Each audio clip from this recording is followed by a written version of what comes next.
ये बहुत ही इंपॉर्टेंट प्रश्न है जो पिछली वर्ष बोर्ड परीक्षा में पूछा गया था।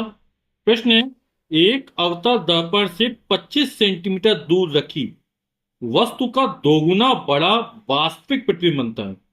दर्पण की फोकस दूरी ज्ञात कीजिए। तो हमें दर्पण की फोकस दूरी ज्ञात करना है ना। और अवतल दर्पण से 25 सेंटीमीटर दूर रखी वस्तु का, तो आप लोग जानते हैं कि दर्पण से वस्तु की दूरी किससे लिखी जाती है? यू से लिखी जाती है। तो जो यू का मान दे रहा है वो हमको कितना दे रहा है? 25 सेंटीमीटर दे रहा है। और चिन्ह परिपाटी के अनुसार यू का मान कैसा होगा? ऋणात्मक होगा। ठीक। अब वस्तु का दोगुना बड़ा वास्तविक प्रतिबिंब बनता है। तो प्रतिबिंब दोगुना बड़ा बनता है और कैसा बनता है? वास्तविक बनता है। तो जो आवर्धन क्षमता एम का मान है वो कितना दे रहा है? 2 दे रहा है। और वास्तविक प्रतिबिंब के लिए एम का मान कैसा? ये ऋणात्मक होगा। तो लिख देते हैं वास्तविक प्रतिबिंब के लिए, क्योंकि वास्तविक प्रतिबिंब क्या होता है? वस्तु के सापेक्ष हमेशा उल्टा बनता है। तो आवर्धन क्षमता वाला सूत्र लगा देते हैं। तो आवर्धन एम बराबर होता है माइनस का वी अपॉन यू। एम का मान हो जाएगा माइनस का 2 माइनस वी, और यू का मान कितना? माइनस का 25 सेंटीमीटर है। माइनस माइनस प्लस हो जाएगा। ठीक।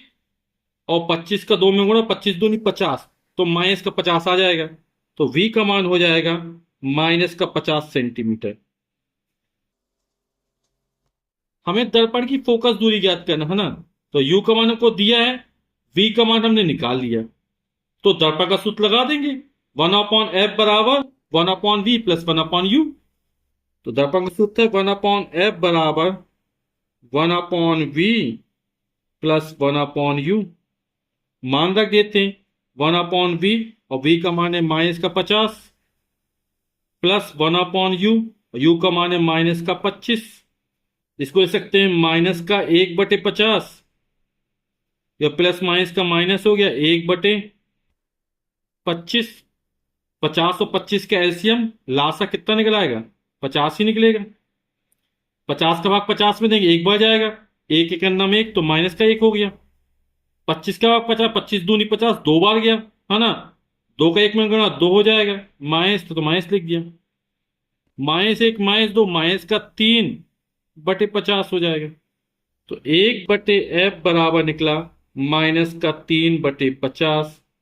एफ का मान निकालना है, दोनों को तरफ व्युत्क्रम कर देते हैं। ये 50 से कम 50, 3f बराबर 50 हो जाएगा, है ना, माइनस का। तो एफ का मान निकालेंगे तो 3 बटे में चला जाएगा। तो एफ का मान निकल आएगा हमारा माइनस का 50/3। ठीक है। एफ का मान निकालेंगे तो 3f बराबर माइनस का 50 होगा। 3 गुणा एफ बराबर 50, तो एफ बराबर 3 बटे में चला जाएगा, तो 50/3 हो जाएगा। तो 50 में 3 का भाग कर देते हैं। 3 एकम 3, 2 बचा, 20 हो जाएगा। 3 छंग 18, फिर 2 से फल बचा। अब तो कुछ हटाने को बचा नहीं, दशमलव जीरो बढ़ाएंगे। 3 छंग 18, 3 छंग 18, है ना, इतने सेंटीमीटर हो जाएगा। अवतल दर्पण की फोकस दूरी कैसी होती है? ऋणात्मक होती है। ठीक है। तो हमको मिल गया एफ बराबर माइनस का 16.666 या 16.67 सेंटीमीटर। ठीक है। ये अवतल दर्पण की फोकस दूरी हमने निकाल ली। यही हमारा उत्तर हो जाएगा।